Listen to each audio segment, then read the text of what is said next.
Well, welcome everybody, and by everybody, I mean not only everybody that's here at our Banks Mill campus, but also everybody that's joining us at our West and Ridge campuses, as well as those of you who are connecting with us online. I'm so glad you're here, especially today, because as you can see, we are in full-blown Easter celebration mode here at Cedar Creek. And a big part of that celebration is this series of messages in which we are exploring these 5 amazing invitations that Jesus offers to every one of us. Wherever we've been, wherever we've done or not done, whatever we believe or don't believe about Jesus, He invites all of us for these 5 things. First, His initial invitation is simply to come and see, to explore for ourselves who Jesus really is, to not just take what other people have said about who He is, but discover Jesus for ourselves. And then last week, we looked at the second invitation, and that was to come and follow, to take what we discover about who Jesus is and actually put it into action in our lives. But we also saw that following Jesus was not just about a change of direction or trajectory in our lives, but it was about a change in the priorities of our lives. That when we follow Jesus, the things we think or the things that seem important in our life really aren't truly the things that are important. Now today we're going to look at what has to be Jesus' most unusual invitation to us, and that is to come and die. Not a very enticing invitation, right? It almost kind of sounds like a crazy cult leader, right? Like, come and die, come and drink the Kool-Aid, children, and die with me. But as we will see, this invitation to come and die is not Jesus inviting us to a meaningless death. It's actually an invitation to a purposeful life. An invitation to let go of the things that seem good to us right now in order to be able to grab hold to those things that really are good. In fact, look at how Jesus words it in Mark 8:35. Jesus says, if you try to hang on to your life, you will lose it.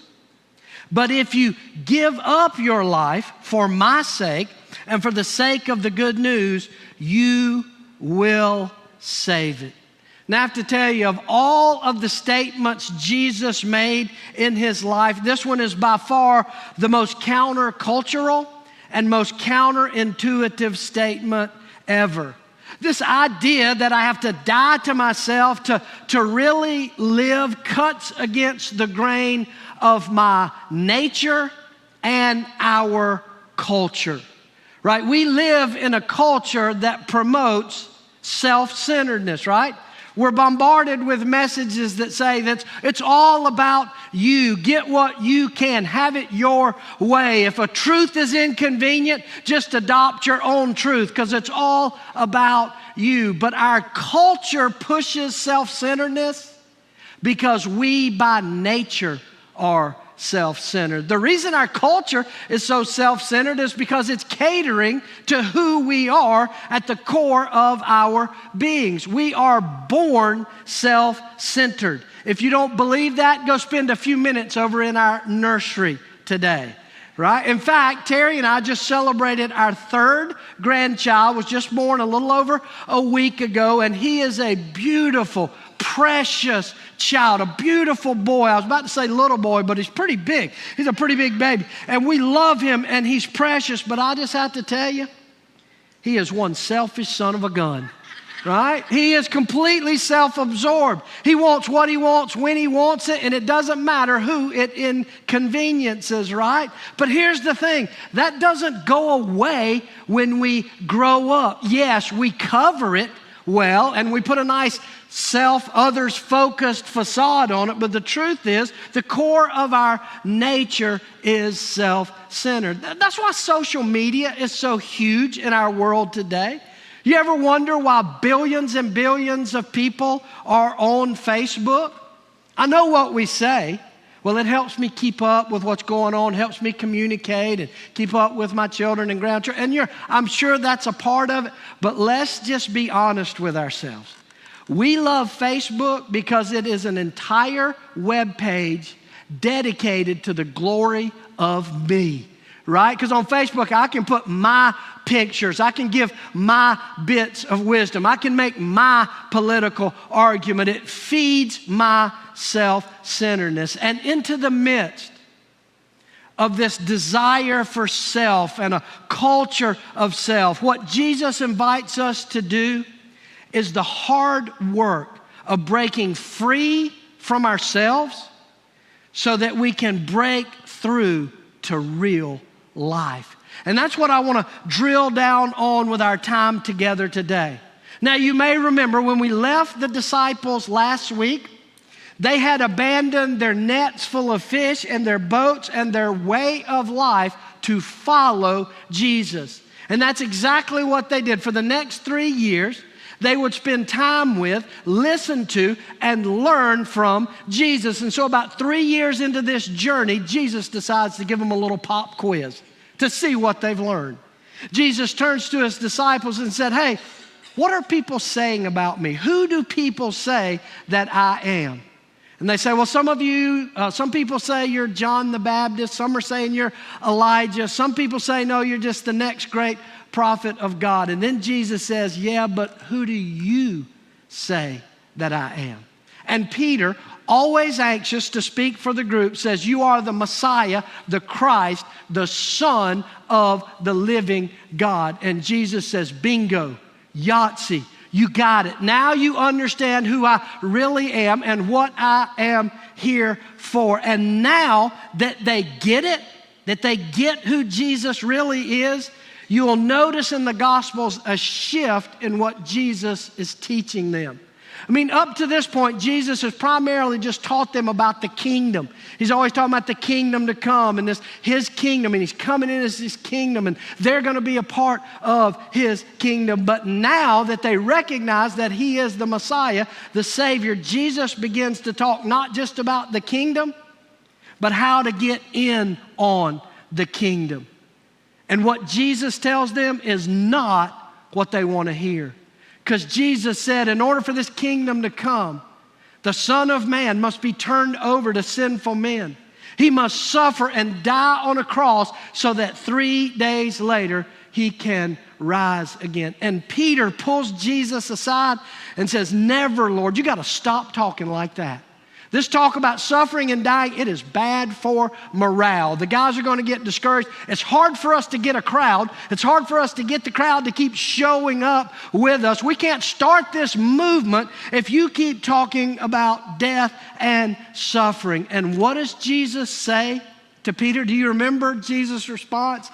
Get thee behind me, Satan. Wow, that's strong, right? Why does Jesus come at Peter like that and say, get behind me, Satan? Well, it's not because Jesus believes that Peter is now switched sides and working for Satan. It's not because he thinks Peter is now possessed by Satan. He says that because what Peter is trying to get Jesus to do is the exact same thing that Satan tried to get Jesus to do in the wilderness. You remember that part of the story? Before Jesus ever called a first disciple, before Jesus ever performed his first miracle, he spent 40 days in the desert, and while he was there, Satan tempted Jesus, and he tempted him in different ways, but it was all the same temptation.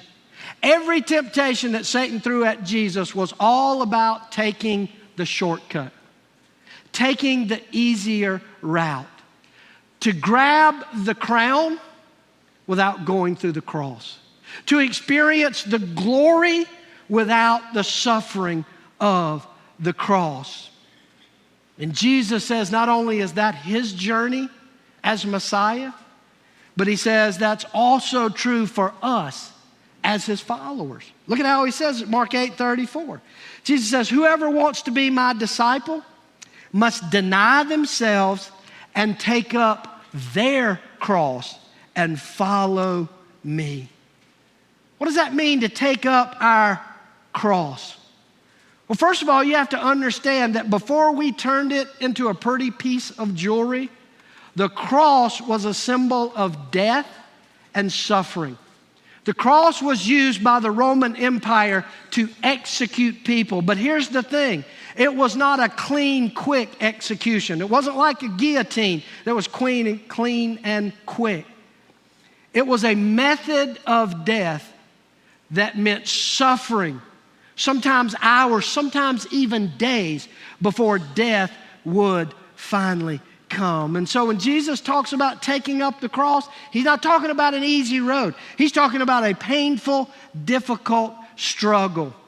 And in fact, that verb that Jesus uses, take up their cross, in the Greek, literally means a continuing, ongoing thing.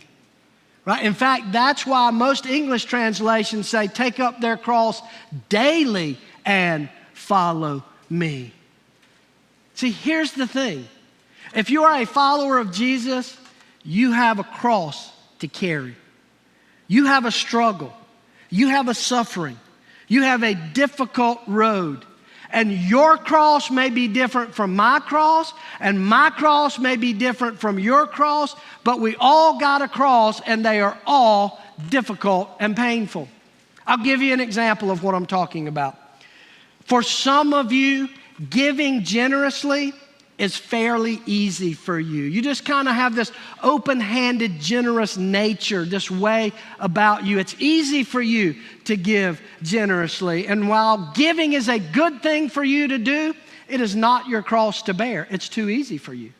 But for some of us who tend to hold on in our insecurities, we tend to live closed-fisted because we don't know what the market's going to do and we don't know what the future's going to hold, and we're afraid of not having enough. For us, giving generously is a cross to bear because it's difficult. For some of you, maintaining your sexual purity is fairly easy. You don't struggle with it that much. But for some of us, maintaining sexual purity is a daily struggle, not to give in to those desires. We all have crosses, and our crosses are different. But it's through bearing that cross that we can break through to the life Jesus calls us to. Break through to real life. And what I love about Jesus is he doesn't just tell us, pick up your cross and follow me. He shows us how to do it. And he does it in a garden called Gethsemane. And if you have a Bible or Bible app, we're going to look at Mark's gospel telling this beautiful part of the Passion Week story. Mark chapter 14. This event in the garden takes place immediately after the Last Supper. Jesus and his disciples leave this borrowed upper room where they've had this deep holiday, precious time, this meal together, and now they go outside of the city to a place called the Mount of Olives, which is literally just a hill outside the city of Jerusalem that's covered with olive trees, all kinds, these old growth olive trees. And within that is a garden. In the center of that grove of olives is a garden. That garden is called Gethsemane. Interesting. Do you know what the word Gethsemane means? It literally means oil press. An oil press. Apparently at some point in time, there had been a press in which olives were squeezed and crushed to get the oil out of them. That's the most valuable thing from an olive, is that beautiful olive oil that it produces. But that oil, that value only comes out when it's crushed and pressed down. And isn't that interesting that that is exactly what will happen to Jesus in that olive oil press garden. When Jesus and his 12 disciples arrive on the Mount of Olives, they get to the entrance of the garden, and Jesus tells his disciples, 9 of his disciples, to just wait for him there. But he takes 3 of them, his 3 closest followers, Peter, James, and John, and he calls them to go in a little deeper into the garden with him. And as they get towards the center of the garden, Jesus tells them not just sit here and wait for me, but he tells them to watch and to pray. And then Jesus goes a little further off by himself, what the Bible describes as a stone's throw. I don't know how far that is because I don't know who's throwing it and how big the stone is, but it's some distance away, and Jesus begins to pour out his heart to God. He begins to experience the crushing of the press, and it begins to squeeze out of him the most valuable thing for us, his blood, as it drops like beads of sweat. And as we unpack what happens in the center of that garden, it gives us a clear picture of how to come and die. How to come and pick up our cross and deny ourselves so that we could experience the life that Jesus has for us. 3 things we have to do. Number 1, I have to be honest about my struggle. I have to be honest about my struggle.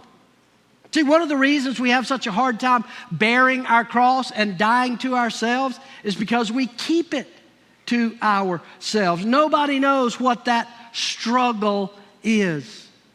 You know, we have a saying in recovery, it's our secrets that make us sick. You know why we say that? Because it's not just a struggle that's overwhelming us, it's that we're trying to carry it alone. To me, one of the most amazing things about these garden events is just how open and vulnerable Jesus is with these 3 disciples. Notice verse 33 and 34. He, talking about Jesus, he took Peter, James, and John with him, and he, Jesus, became deeply troubled and distressed. And look at what he does. He told them, my soul is crushed with grief to the point of death. Stay here and keep watch with me. Notice not all of the disciples are there. It's only these 3 members of his inner circle. And so it begs the question, why weren't all of the disciples invited in? Why didn't he share this with all of them? I mean, they all knew he had predicted what was coming. They all knew he was struggling. But only these 3 did he pour out his heart and get so gut level transparent. Why these 3? I don't know. But I do know Jesus often spent time with these 3 apart from the others. He spent more time with, in fact, these are the same 3 guys that he took up on the top of the mountain where they were eyewitnesses to his transfiguration. When Jesus physically changed appearance and the glory, his glory started to shine through, and Moses and Elijah were there, they had seen this event. Maybe because of that, Jesus knew they could handle what he was going to share with them. My point is this: not everybody in your life is a safe person or a safe place to pour out your struggle, to be honest. But you don't need a big group. You just need a few close people that you can share your struggle with. And let me tell you, if you don't have anybody like that in your life, you need to be hanging out with some different people. You need to be investing like Jesus did in a few key people who can be there in your garden moment, because it's coming. If you live long enough, you're going to have a garden experience where you're going to be overwhelmed with grief and struggles, and you need somebody. That's a big part of our home group strategy here at Cedar Creek. Not just to connect you with 10 or 12 friends or people you can do life with, but hopefully within that 10 or 12, finding 1 or 2 that you can go deeper with and be more transparent with. Second thing I want you to notice about what Jesus did with these 3 guys is he didn't just vomit his emotions on them and walk away. He didn't just tell them, grieving, bleh. Thanks a lot, guys. I feel better. I've got all that out. No, look at what he does. He invites them in to this journey. He invites them to walk this road with him. Now, as we'll see, they don't do a real good job. They end up sleeping on the job. But here's the thing. You don't need perfect people to be open and honest with. And the people you share with, sometimes they're not going to do the right thing and they're not going to say the right thing. That's okay. It's getting it out and sharing it that begins to break its hold on you. That's why Paul writes these words in Galatians 6:2. Share each other's burdens, and in this way obey the law of Christ. You can't share the burdens if people aren't aware of what your burden, your cross, your struggle is. Do you know what your cross is right now? They're individual for you. They change over the seasons of your life. But what is your cross right now? What is that thing that is so hard to do or so hard to stop doing? What is that struggle for you? Forgiveness of somebody that's hurt you? Maybe it's an addiction. Maybe it's just whatever it is. Do you know what your cross is? Who else knows it? Who are you sharing this struggle with? Because if we're going to accept Jesus' invitation to come and die, we got to be open and honest with somebody, the right person who can enter this journey with us. Number 2, the second thing I have to do is abandon my way and my will. I have to abandon my way and my will. Like we saw last week, that following Jesus requires me to abandon my nets. I have to have a change of priority. I have to change what is really important in my life. But this is so much deeper than that. This is more than just external changes in my behavior. This is an internal overhaul of my desires. This is about walking away from what I desire in order to pick up what God desires for my life. And folks, that ain't never easy. It's always going to be hard. As I said earlier, your cross is always going to be a painful struggle, and you're always going to have one to carry. That's why this whole idea of a prosperity gospel or a prosperity doctrine is so foolish, because it's so counter to what Scripture tells us. This idea that if I follow Jesus and get close to Him, then He's going to make sure everything's smooth sailing. I'm going to be healthy and wealthy and wise. And if I have problems, it's because I don't have enough faith or I'm not praying right. Poppycock. That's ridiculous. The Bible teaches just the opposite. Jesus doesn't invite us into an easy life. He invites us into a hard journey, but a journey that will lead to real life. There's no crown without the cross. There's no resurrection without the crucifixion. I mean, even Jesus struggled with this, right? Even though Jesus was fully God and fully man, He struggled with this will and this way. Because see, as God, He knew exactly what was coming. He knew what those soldiers would do when they got their hands on Him. He knew every lash across His back. He knew every pain He would feel as they drove those spikes into His wrist. He knew the pain He would endure for hours just trying to push up enough in order to be able to breathe as He slowly drowned as His lungs filled with fluid. He would know the deep emotional pain of taking on all of our sin, all of the evil, all of the darkness. He knew that feeling of, my God, why have you forsaken me? He knew that. And as a human, He wanted another way, another path. Look at what He prays, verse 36. Abba, Father, He cried out, everything is possible for you. Please take this cup of suffering away from me. Daddy, I don't want to do it. I don't want to carry this cross. I don't want to follow this path. Notice the intimacy Jesus has there with the Father. Right? He cries out, Abba, an Aramaic word that little children would call their father, their papa, their daddy is how it would be in our language today. See, this ain't no our Father who art in heaven prayer. This is a daddy, I don't want to go down this road.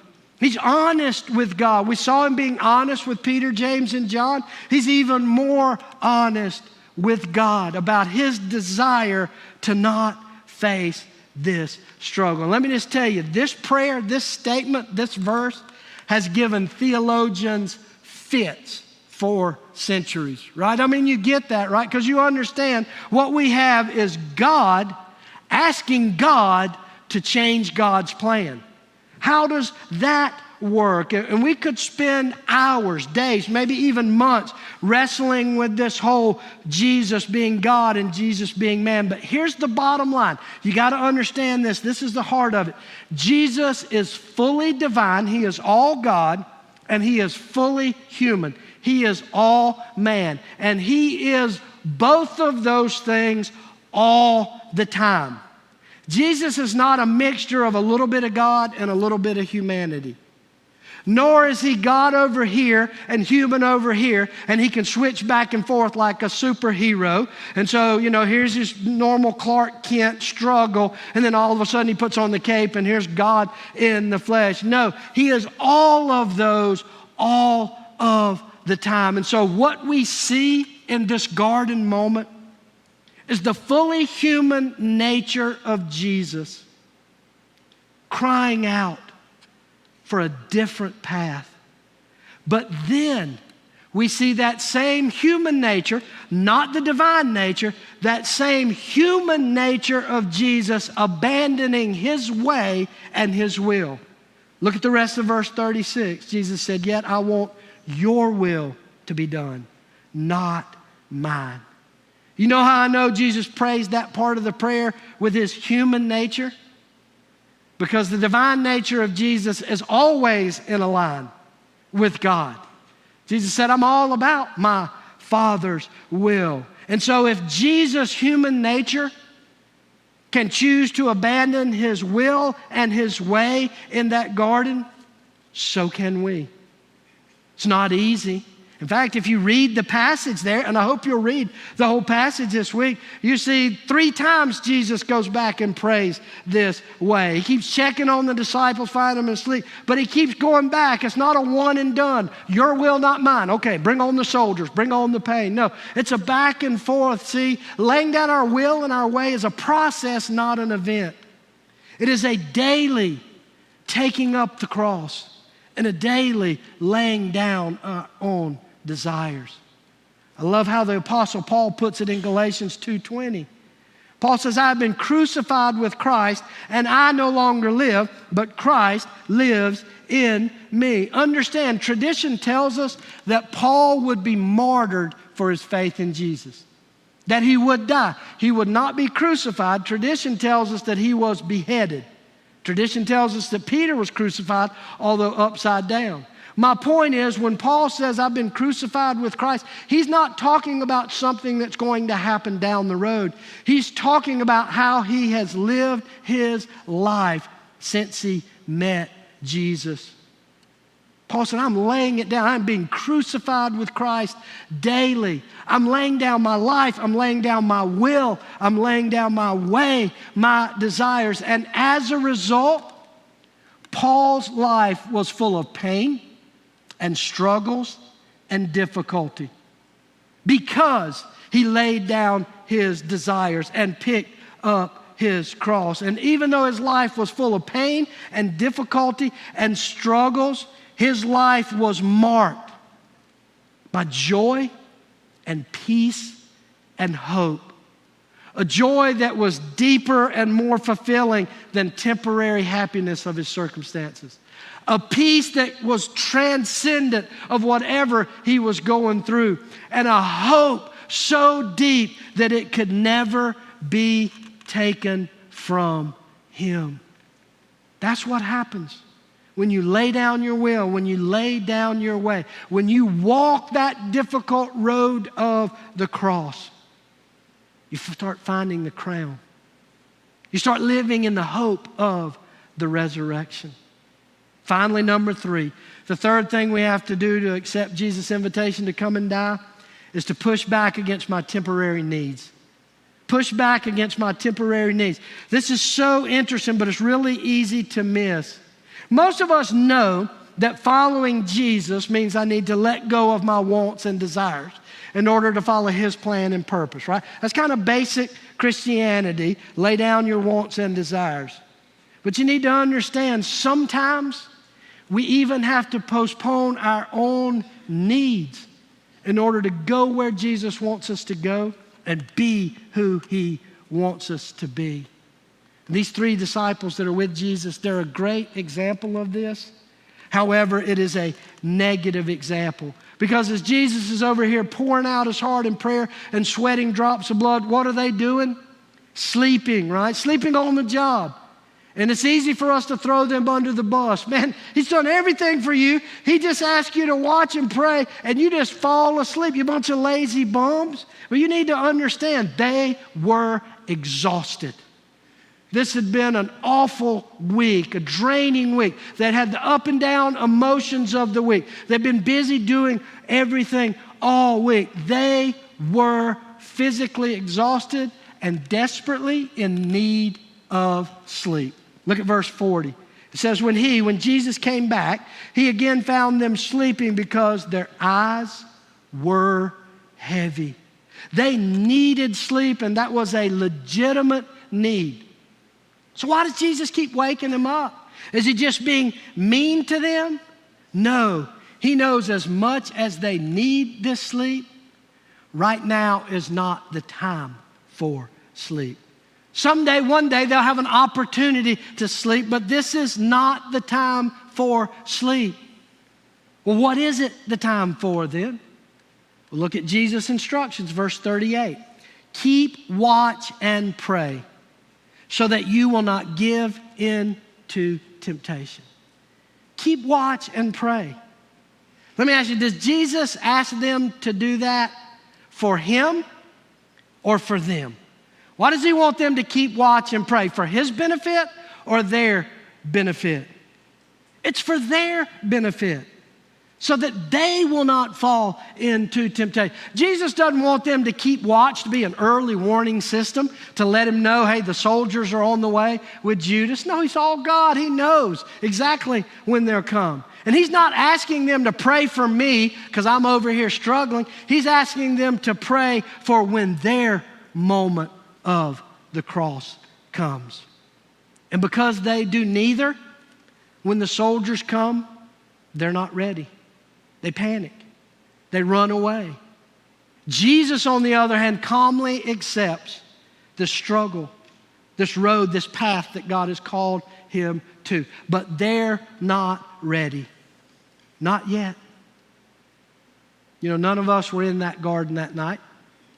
None of us are ever going to be in a situation like that with Jesus. But all of us are vulnerable to temptation. We're all vulnerable to want to take the shortcut, the easy way. We're all tempted to try to get the crown without carrying the cross. We all want to grab hold to the hope of the resurrection, but we're not willing to be crucified with Christ. And you can't have one without the other. In 2 weeks, we will celebrate Easter together as a church family. And we'll look at Jesus' invitation to come and live. But you can't come and live until you're willing to come and die. How do you do that? How do you have that strength, that kind of courage to die to yourself? Follow Jesus' instructions. Watch and pray. Watch and pray. Be aware of what's going on in you and around you. If I'm honest with you, I waste too many days just kind of going through the motions. oblivious to what I'm dealing with in my heart or my mind, oblivious to what's happening in my family and the people around me. I'm just kind of going through the go to work, preach a sermon, go to work, preach a sermon. Or some days I just waste getting sucked into that phone and that social media world, and I am unaware of the reality around me. You can't carry your cross unless you're willing to watch your life and your journey. And then Jesus says, not only you got to be aware and watch, but you got to pray. There's power in prayer. Not praying for other sick people, that's great to do. That's not what we're talking about.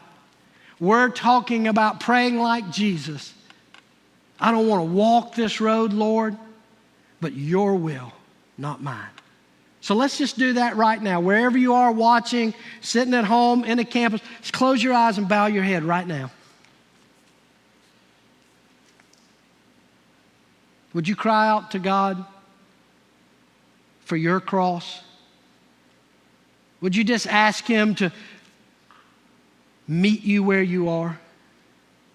And somehow, some way to pour out His strength into your life so that you can pick up that cross, so that you can lay down that desire that promises a crown but only delivers a counterfeit.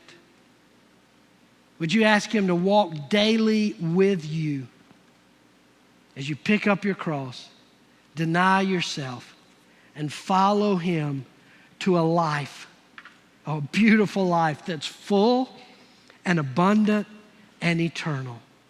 That is His invitation to you today. Come and die. Oh, Jesus, we love you.